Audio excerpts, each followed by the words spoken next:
السلام علیکم۔ پروگرام پیام امن کے ساتھ میں ہوں آپ کا میزبان محمد ضیاء المرتضیٰ بھیروی۔ ناظرین، ہمارے پروگرام کا موضوع ہے جہیز کی شرعی حیثیت کیا ہے۔ اس حوالے سے گفتگو کرنے کے لیے ہمارے ساتھ اسٹوڈیو میں موجود ہیں حافظ عثمان نواز صاحب، ان کے ساتھ ہیں سیدہ کشمالہ ایڈوکیٹ صاحبہ۔ آپ دونوں کو آج کے پروگرام میں خوش آمدید۔ حافظ صاحب، سب سے پہلے یہ بتائیں کہ جہیز کی جو شرعی حیثیت ہے، اس کے حوالے سے قرآن و حدیث میں کیا احکامات ہیں؟ بسم اللہ الرحمن الرحیم۔ جہیز کا جو لفظ ہے، سب سے پہلے ہم سورہ یوسف میں جب ہم دیکھتے ہیں تو آیت نمبر 59 ہے، فرمایا گیا وَلَمَّا جَهَّزَهُمْ بِجَهَازِهِمْ۔ جب حضرت یوسف علیہ السلام کے بھائی مصر میں آئے تو آپ نے ان کو جب سامان دیا تو یہ اس ٹائم پہ جَهَّزَهُمْ بِجَهَازِهِمْ کا لفظ استعمال ہوا کہ جب انہوں نے ان کا سامان تیار کروایا۔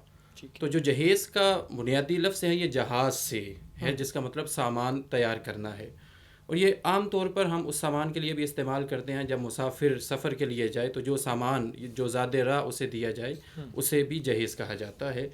اسی طرح جب کوئی وفات پا جاتا ہے، کسی کا انتقال ہو جائے تو اس وقت اس کے لیے بھی جو ٹرم ہم استعمال کرتے ہیں وہ تجہیز و تکفین ہے، تجہیز و تکفین، کہ جو اسے قبر تک لے کے جا رہے ہیں اور جو سامان کی ضرورت ہے اسے جہیز کا نام دیا گیا۔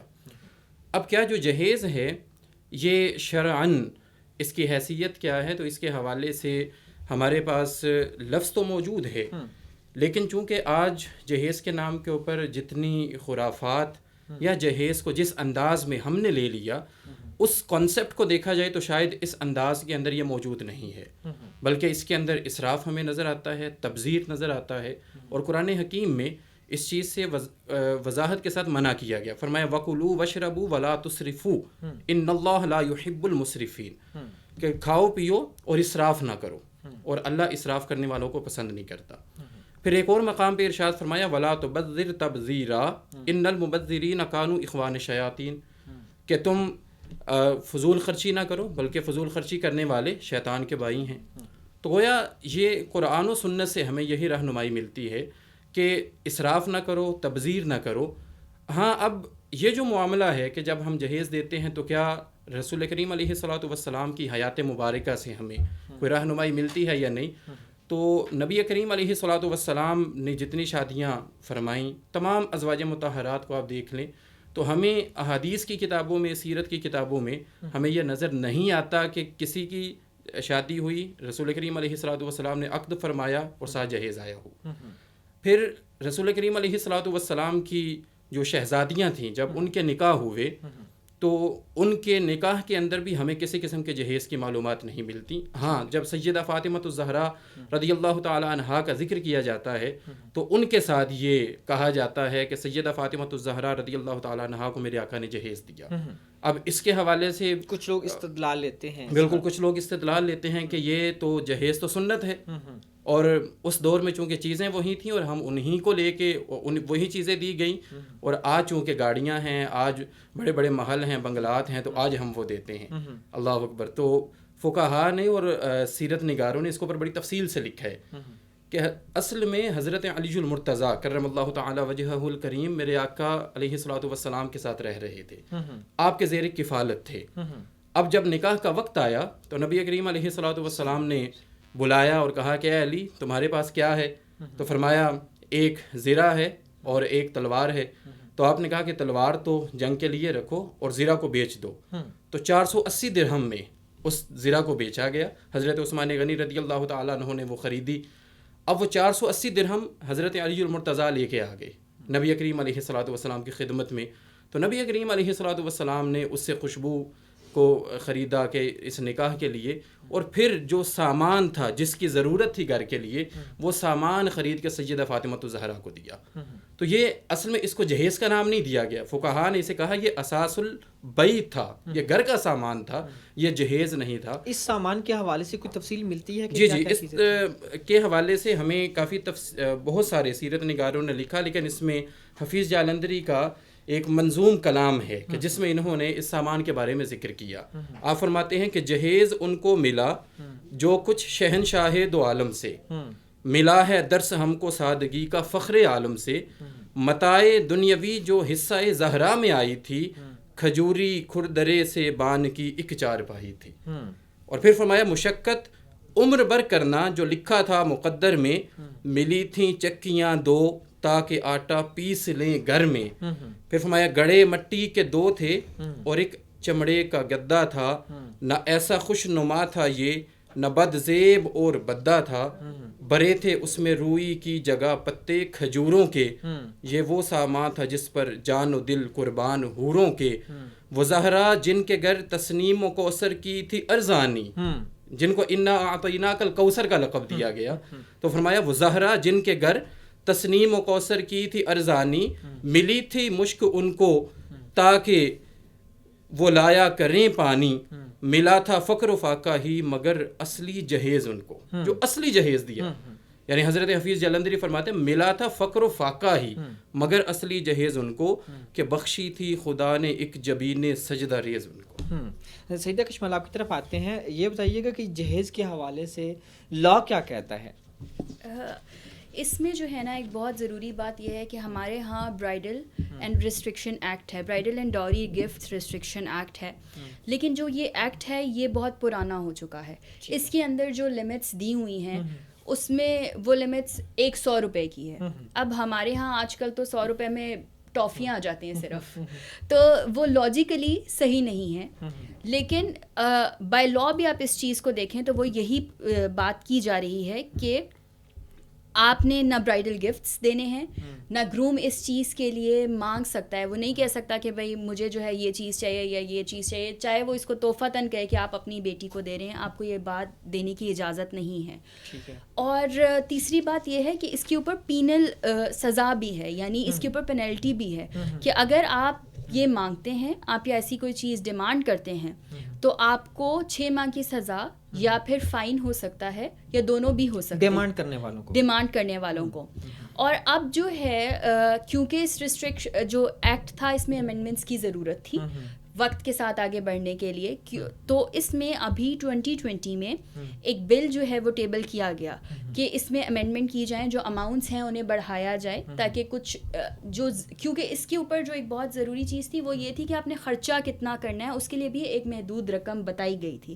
اور وہ محدود رقم جو خرچے کی تھی وہ آج کل کے زمانے کے حساب سے بالکل بھی مناسب رقم نہیں ہے. تو اس کے لیے ایک بل جو ہے وہ ٹیبل کیا گیا ہے ریفارمز کے لیے تاکہ اس میں امینڈمنٹ لائے، اس میں جو مقدار ہے پیسوں کی اس کو بڑھایا جائے، جو کہ اب جو کہ جہاں 100 روپیز تھے اسے بڑھا کے 5000 روپیز کیا گیا ہے.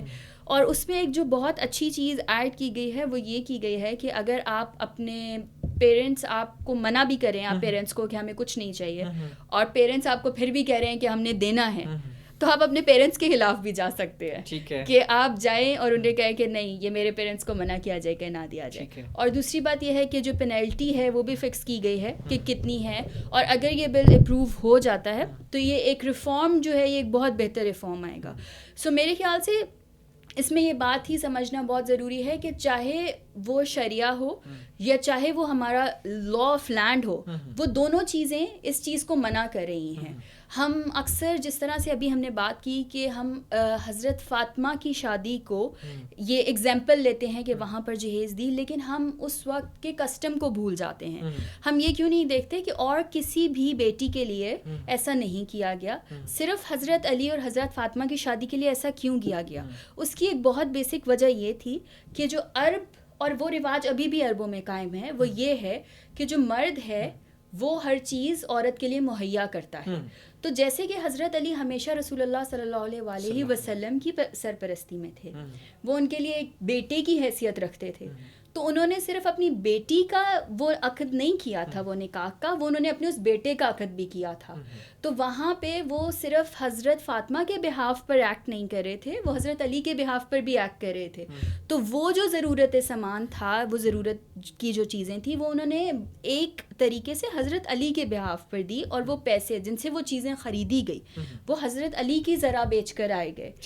تو اس سے ہمیں یہ بات پتہ چلتی ہے. اور جہاں تک ہم شریعہ کی بات کرتے ہیں تو وہ یہ مرد پہ رسپانسبلٹی ڈالی جاتی ہے وہاں پر کہ آپ نے ہر چیز اپنی وائف کے لیے مہیا کرنی. اگر ایسا کوئی کرے، کوئی کمپلین کرے اپنے سسرال والوں کی طرف سے کہ جی یہ ڈیمانڈ کر رہے ہیں، آپ کیا سمجھتی ہیں کہ معاشرہ ہمارا اس کا اویئرنیس لیول اس حد تک پہنچ چکا ہے کہ وہ اس چیز کو ایکسیپٹ کر لیں گے اور بخوشی وہ رشتہ آگے چلے گا؟ نہیں، میں بالکل اس بات کو سمجھتی ہوں، کیونکہ ہمارے ہاں شاید اگر میں ابھی ایک جنرل بات کروں تو 50% لوگ بھی نہیں ہوں گے جنہیں پتہ ہوگا کہ یہ لا بھی ایگزسٹ کرتا ہے. پہلا مسئلہ یہاں پر آ جاتا ہے. جب لوگوں کو اس بات کی اویئرنیس ہی نہیں ہے تو وہ اس سے اگلی بات پر تو جا ہی نہیں سکتے. جب ہم لوگ نکاح نامے میں بھی ہم لڑکی کے رائٹس لکھنے بیٹھتے ہیں تو بھی کہتے ہیں کہ آپ یہ رائٹس کیوں لکھوا رہے ہیں، کہ آپ شادی نہیں چلانا چاہتے.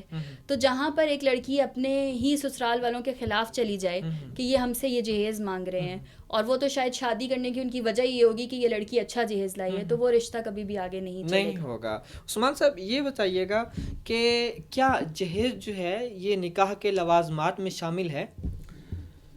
نکاح کے لوازمات میں، یا نبی کریم علیہ الصلوۃ والسلام نے جو نکاح کے بارے میں ارشاد فرمایا کہ عورت سے نکاح کن 4 وجوہات کی بنیاد پہ کیا جاتا ہے، تو آپ نے ارشاد فرمایا مال کی وجہ سے، خاندان کی وجہ سے، حسن کی وجہ سے اور دین کی وجہ سے.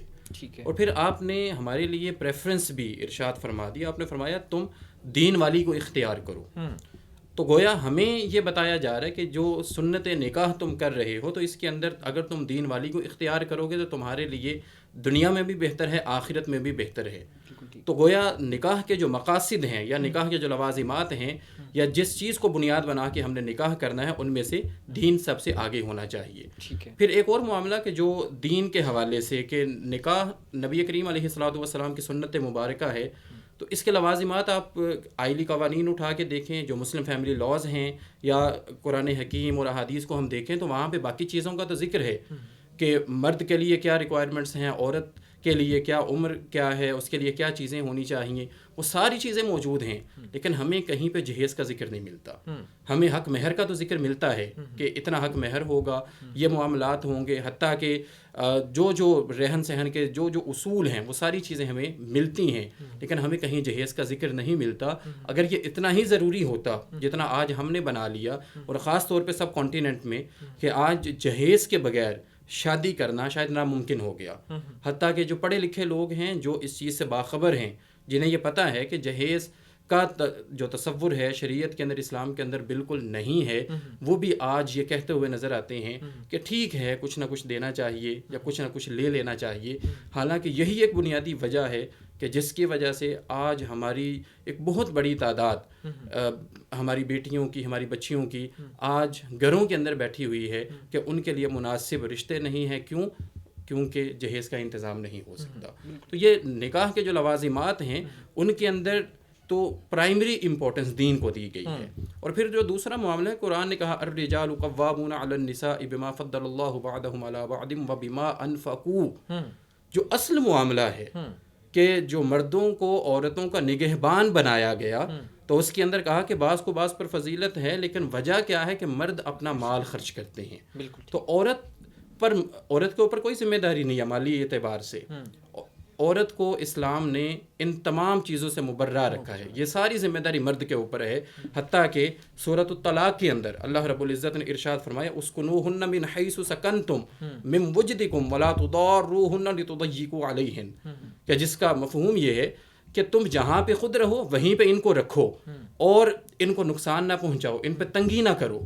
تو گویا جو ہمارا خواتین کا کھانا ہے، جو ان کی رہائش کا انتظام ہے، جو ان کا لباس ہے، جن کو ہم روٹی کپڑا مکان کے ٹرم استعمال کرتے ہیں، جو مینٹیننس جو ہے that is the responsibility of male. تو میل ممبر کی رسپانسبلٹی ہے، نہ کہ فیمیل ممبر کی. تو جب ان کی رسپانسبلٹی نہیں ہے تو پھر جہیز لے کے آنا یہ تو ایک الگ معاملہ ہے. تو اس کی اسلام کس طرح سے اجازت دے سکتا ہے؟ اچھا، یہ آپ نے ایک بات کی تھی کہ حضرت فاطمہ الزہرا السلام علیہ کی جب شادی ہوئی تو حضرت علی جو تھے ان کو آپ صلی اللہ علیہ وسلم جو ہے اپنا بیٹا سمجھتے تھے، تو اس لیے آپ نے، تو کیا اس چیز کو لے کے ہم یہ کہہ سکتے ہیں کہ جہیز دینا بھی سنت مصطفیٰ ہے؟ نہیں، بالکل نہیں. کیونکہ ہم یہاں پر یہ بات نہیں دیکھ رہے کہ وہ حضرت فاطمہ کے لیے جہیز بنایا گیا، وہ ضرورت کی اشیاء تھی. جو کہ حضرت علی کے بہاف پہ دی گئی, کیونکہ وہ حضرت علی کے پیسوں سے لی گئی چیز تھی. تو پھر ہم یہ کس طرح کہہ سکتے ہیں کہ وہ جہیز کا سامان تھا؟ اس سے تو ہمیں یہ استدلال لینا چاہیے کہ یہ مرد کی رسپانسبلٹی ہے. اگر اس کے پاس کچھ نہیں ہے کہ وہ چیزوں کا سامان مہیا کر سکے, تو وہ اپنی کوئی چیز بیچ کر بھی جو ہے, جب اس کی بیوی آنے والی ہے تو اس کے لیے جو ضرورت کی چیزیں ہیں ان کو مکمل کرے. اگر تو وہ پیسے حضرت فاطمہ کی ہوتے اور ان پر اس طرح سے اسپینڈ کیے جاتے, یا وہ رسول اللہ صلی اللہ علیہ وآلہ وسلم خود اپنے آپ سے اسپینڈ کرتے, تو آپ کہہ سکتے تھے کہ وہ جہیز کے لیے کیے گئے. لیکن جب چیز آئی ہی ان کی طرف سے نہیں, وہ چیز کا اگر ہم رستہ دیکھیں تو وہ حضرت علی کی طرف سے آئی, تو پھر آپ اسے جہیز میں کس طرح سے شامل کر سکتے ہیں؟ ٹھیک ہے, نہیں کر سکتے. عثمان صاحب یہاں پہ ایک چیز واضح کیجیے گا کہ کیا مرد جو ہے, جو دلہا ہے, وہ اپنے پیسے سے جہیز خرید سکتا ہے؟ مطلب یہ جو ایک چیز اب تھوڑی کنفیوژن ہے کہ حضرت علی کے پیسے سے وہ سامان جو خریدا گیا. دیکھیں وہاں پہ ضروریات زندگی کی بات ہو رہی ہے کہ جب آپ ایک نیا گھر بساتے ہیں, چونکہ پہلے تو حضرت علی المرتضیٰ نبی کریم علیہ الصلوۃ والسلام کے ساتھ رہ رہے تھے, اب شادی ہوگی تو شادی ہو کے آپ کو ایک الگ گھر بسانا تھا, تو آبویسلی اس کے لیے جن چیزوں کی ضرورت ہے وہ مرد کی ذمہ داری ہے کہ وہ پرووائڈ کرے. اب اگر مرد کے پاس پہلے سے گھر موجود ہے یا جس کے اندر وہ رہ رہا ہے اور ضرورت کی چیزیں موجود ہیں, تو پھر شادی کے وقت پہ نئے سرے سے نئی چیزوں کا خریدنا کوئی ضروری نہیں ہے. لیکن اگر ہاں وہ الگ سے گھر بسا رہا ہے اور اس کے پاس پہلے ضرورت کی چیزیں نہیں ہیں, تو مناسب ہے کہ وہ ان چیزوں کا اہتمام کرے, تاکہ جب شادی ہو رہی ہے, جب خاتون آ رہی ہیں, تو ان کے حقوق کا بھی تحفظ کیا جا سکے. ٹھیک ہے, کیا جہیز جو ہے اس کے بارے میں بالکل منع کیا گیا یا اجازت ہے؟ منع نہیں کیا گیا. نبی کریم علیہ الصلوۃ والسلام کی صاحبزادی حضرت زینب رضی اللہ تعالیٰ عنہا, آپ کا جب نکاح ہوا, بلکہ جب جنگ بدر میں حضرت ابو العاص آپ قیدی بن کے آئے, تو نبی کریم علیہ الصلوۃ والسلام نے جب فدیہ لیا سب سے, تو وہ ہار جو سیدہ خدیجۃ الکبریٰ رضی اللہ تعالیٰ عنہا نے اپنی بیٹی کو پہنایا تھا, تو وہ ہار فدیہ کے اندر آیا. تو نبی کریم علیہ الصلوۃ والسلام نے اس ہار کو دیکھا, تو آپ نے صحابہ سے کہا کہ اگر تم اجازت دو تو میں یہ ہار ان کو واپس کر دوں کہ اس سے خدیجہ کی یاد آئی ہے, یہ سیدہ خدیجۃ الکبریٰ کا ہار ہے. تو یہاں سے یہ رسول اللہ کی آنکھیں نم ہو گئی, کیونکہ ان سے اتنی محبت تھی. حضرت خدیجہ اور ان کا تعلق ایک اتنا خوبصورت تعلق تھا کہ وہ چیز نے بھی انہیں اس کی یاد دلا دی. تو پھر آپ نے باقاعدہ صحابہ سے اجازت مانگی. تو آپ صلی اللہ علیہ وسلم, یعنی یہاں سے یہ پتہ چلتا ہے کہ وہ ہار تحفے میں دیا گیا. تو تحفہ تو دیا جا سکتا ہے, لیکن اس کے اندر ایک اور جو بڑا مسئلہ آج ہمیں درپیش ہے کہ ہم جب پہلی بیٹی کی شادی کرتے ہیں, اس وقت تو ہم تحفہ کہہ کے, اگر یعنی جہیز کو ہم چھوڑ بھی دیں, ہم کہیں ہم تحفہ دیں گے, تو تحفہ ایک تو قانون ہمارے سامنے ہے کہ قانون کو مد نظر رکھنا ہے, لیکن قانون کے علاوہ بھی اگر ہم تحفہ دے رہے ہیں, تو تحفہ دیتے وقت اگر ہم پہلی بیٹی کو تو بہت زیادہ تحائف دے دیں, لیکن جب دوسری بیٹی کی باری آئے تو ہمارے پاس اتنا بھی نہ ہو کہ ہم سادگی سے نکاح کر سکیں, تو اسلام اس چیز سے بھی منع کرتا ہے, بلکہ اس ظلم سے منع کیا گیا کہ تم اپنی اولاد کے اندر ناانصافی نہ کرو اس حوالے سے. ناظرین یہاں پر وقت ہوا ایک چھوٹے سے بریک کا, ملتے ہیں بریک کے بعد.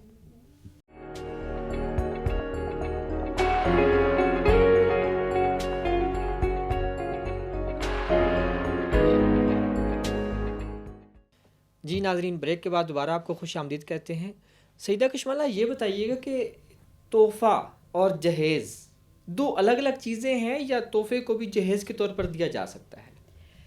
بیسیکلی تو دونوں الگ الگ چیزیں ہیں, لیکن ہمارے ہاں جو پریکٹس ہوتی ہے اس میں ایسا کیا جاتا ہے کہ لوگ کہتے ہیں کہ جی آپ ہم جہیز تو نہیں مانگ رہے, آپ اپنی بیٹی کو جو تحفہ دینا چاہیں دے دیں, اور ان کی ایکسپیکٹیشن یہ ہوتی ہے کہ وہ گاڑی بھی لے آئے, وہ گھر کا ساز و سامان بھی لے آئے.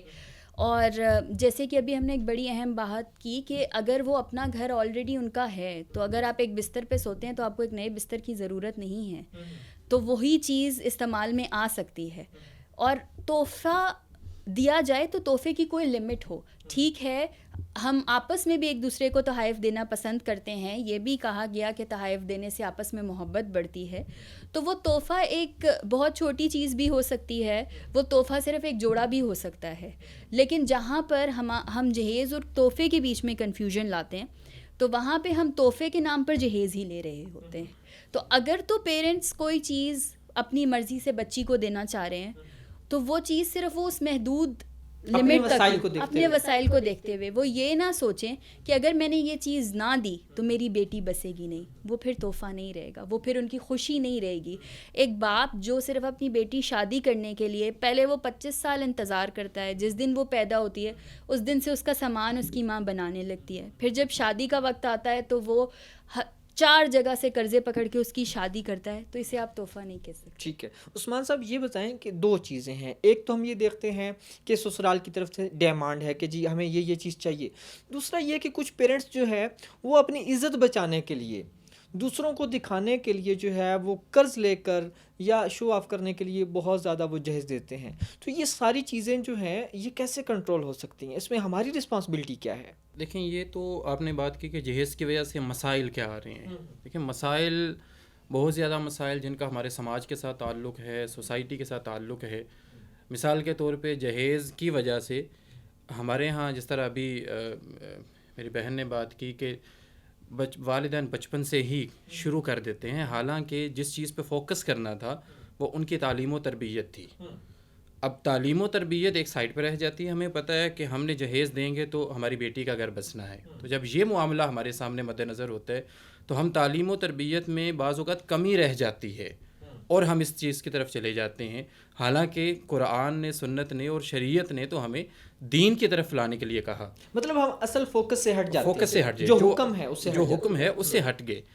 اور پھر دوسرا معاملہ کہ اس کی وجہ سے, جہیز کی وجہ سے آج دیکھیں چوری کے مسائل ہیں, آج کثرت طلاق ہے, یعنی طلاقیں زیادہ ہو گئیں. کیا ہوا کہ فیملی میں ایک شادی ہوئی ایک شخص کی, تو اس کو جہیز کم ملا, بعد میں اس کے بڑے چھوٹے بھائی کی یا کسی اور فیملی ممبر کی شادی ہوئی, اس کو جہیز زیادہ ملا, تو اس کی وجہ سے تانے دیے جاتے ہیں آج.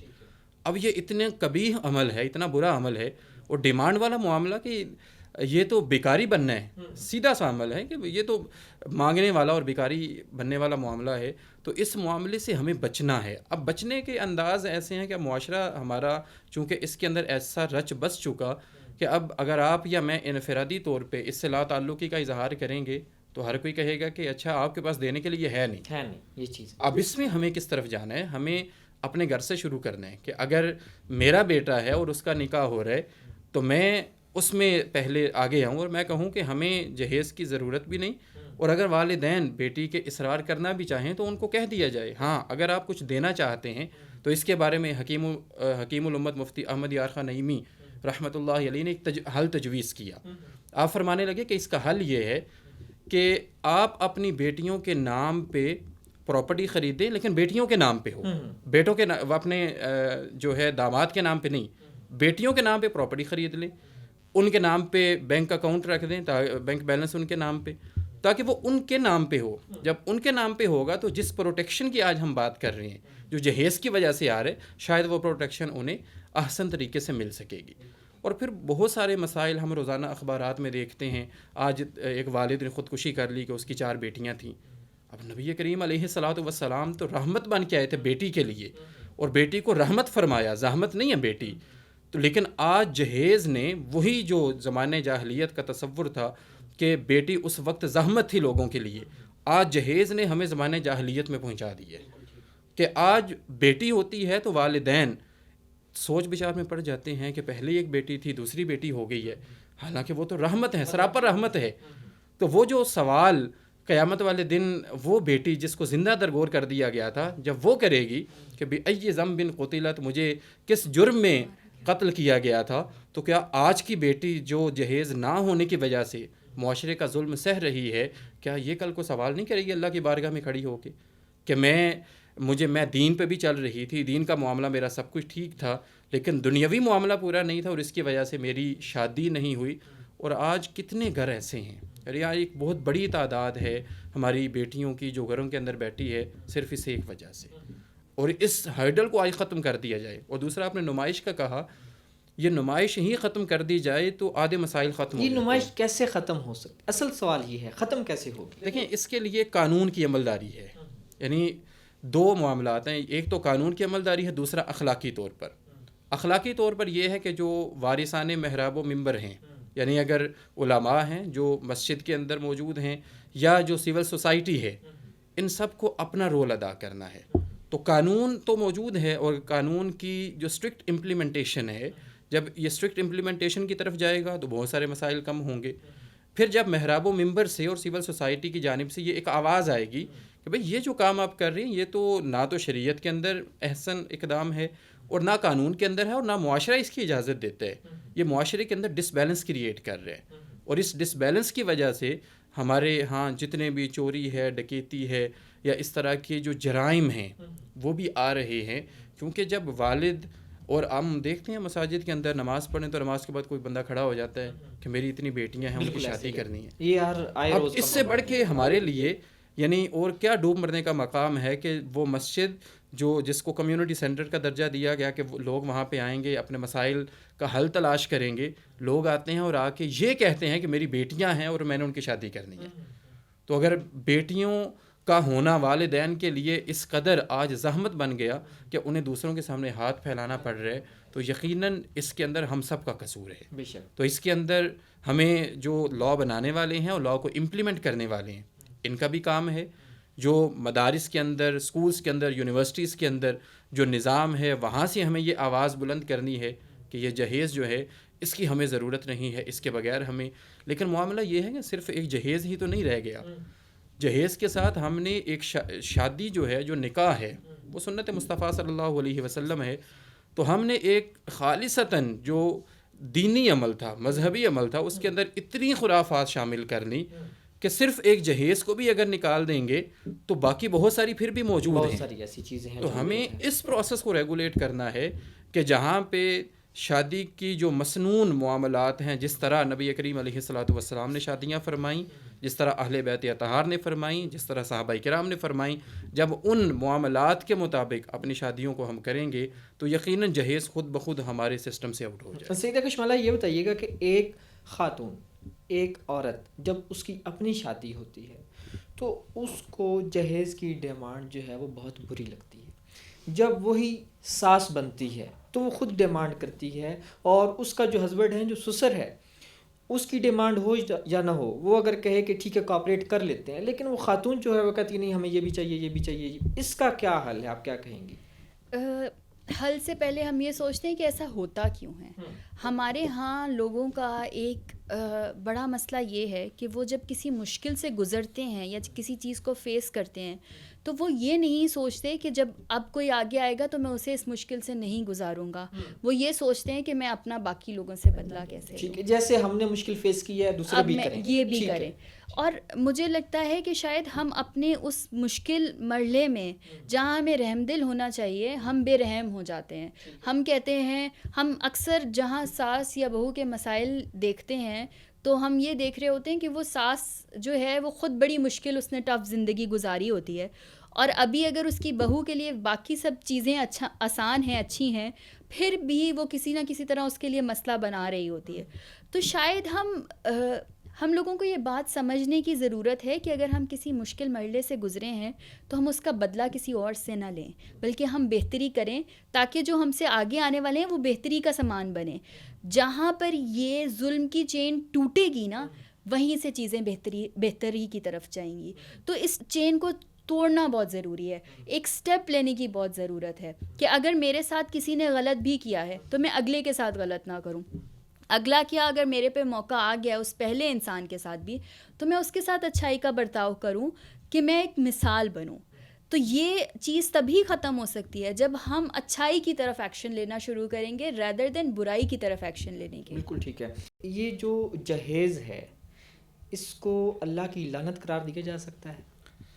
اس کے بارے میں بہت یہ عمومی معاملہ کہا تو جاتا ہے کہ جہیز اللہ کی لعنت ہے، لیکن بہت سارے علماء اس بارے میں احتیاط برتتے ہیں.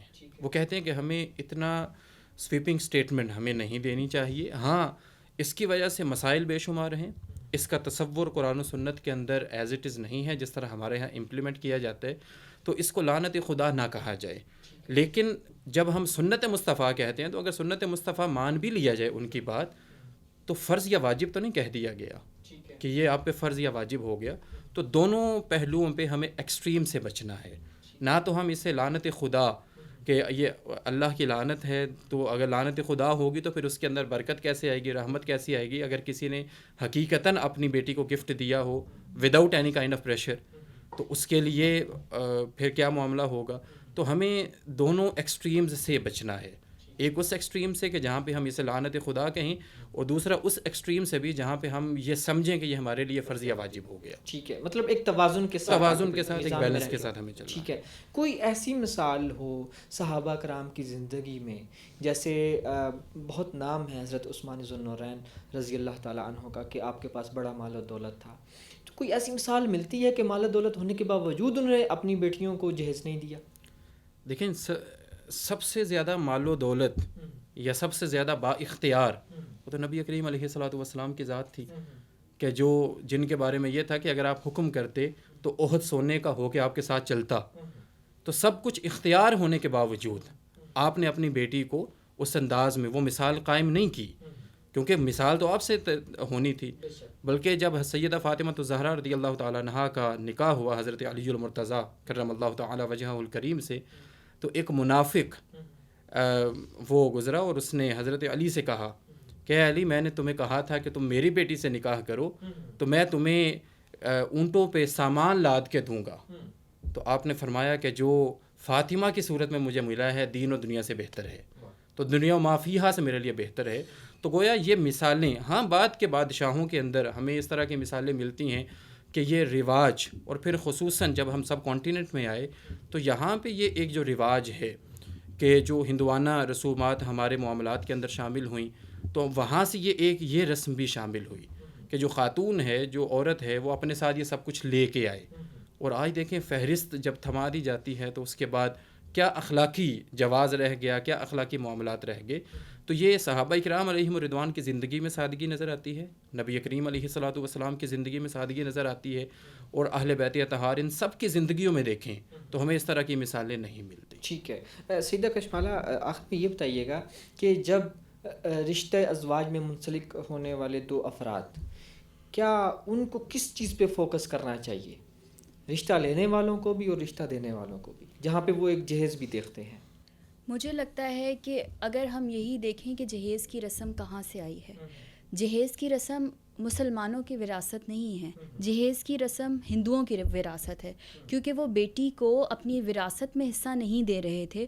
تو وہ اس وقت جس وقت اس کی شادی ہوتی تھی تو وہ جو چیز بن پڑتی تھی ان سے وہ اسے اکٹھا کر کے دے دیتے تھے، یا پھر اس کے لیے کچھ مال و متاع اکٹھا کر لیتے تھے کہ اب ہمیں اس کے بعد اسے کچھ نہ دینا پڑے. لیکن جہاں ہم اپنے مذہب کی بات کرتے ہیں تو ہمیں تو رسول اللہ نے خود بتا دیا کہ بہترین عورت وہ ہے جو تقوی میں بہترین ہے. تو پھر ہم کس کی سنت پر چلیں گے؟ کیا ہم یہ کسٹم دیکھیں کہ ہم ہندوؤں کے ساتھ رہتے رہے ہیں تو اس لیے ہم نے جہیز دینا ہے، یا ہم یہ دیکھیں کہ ہمارے پیارے نبی رسول اللہ صلی اللہ علیہ وسلم نے ہمیں کیا بات کہی ہے؟ تو جب آپ شادی کر رہے ہیں تو آپ کے لیے بہترین عمل یہ ہے کہ لڑکی والے بھی یہ نہ دیکھیں کہ لڑکا کتنا کما رہا ہے. جہیز کے ساتھ ایک مسئلہ یہ بھی ہے کہ لڑکی والے بھی یہ دیکھتے ہیں کہ اگر لڑکا اتنا نہیں کما رہا، یہ نہیں کر رہا، تو بہت سے لڑکوں کے لیے بھی یہ مسائل پیش آتے ہیں. تو وہ دونوں ایک دوسرے سے شادی کرتے ہوئے تقوی کی بنیاد پر شادی کریں، وہ یہ دیکھیں. اور یا اگر ہم آج کے زمانے کی بات کریں تو وہ یہ بھی دیکھیں کہ آج کے زمانے میں رہتے ہوئے کیا وہ اچھائی کو اور اپنے مذہب کو ساتھ لے کر چل رہے ہیں یا نہیں. کیونکہ آج تو مجھے لگتا ہے کہ تقوی کی وہ مثالیں رہی نہیں ہیں. شاید ہمیں وہ اس کا ریشو اتنا امبیلنس ہو چکا ہے کہ 90% جو ہے وہ ہم برے لوگ ہوں گے اور 10% جو ہیں وہ تقوی کی اس مثال پر رہنے والے ہوں گے. تو کیا یہ دیکھنا ضروری ہے جب آپ شادی کریں تو دیکھنا یہ ضروری ہے کہ وہ لڑکا اور لڑکی کیا وہ ایک دوسرے کے برابر اس طرح سے چل سکیں گے تقوی کے مطابق. کیا یہ ہوگا کہ وہ لڑکی تو کہے کہ میں حجاب کرنا چاہتی ہوں اور وہ لڑکا کہے کہ نہیں مجھے تو پارٹی میں جانا ہے, یا وہ لڑکی جو ہے وہ کہے کہ میں تو باہر اسی طرح جاؤں گی اور وہ لڑکا یہ چاہتا ہو کہ وہ حجاب کرے.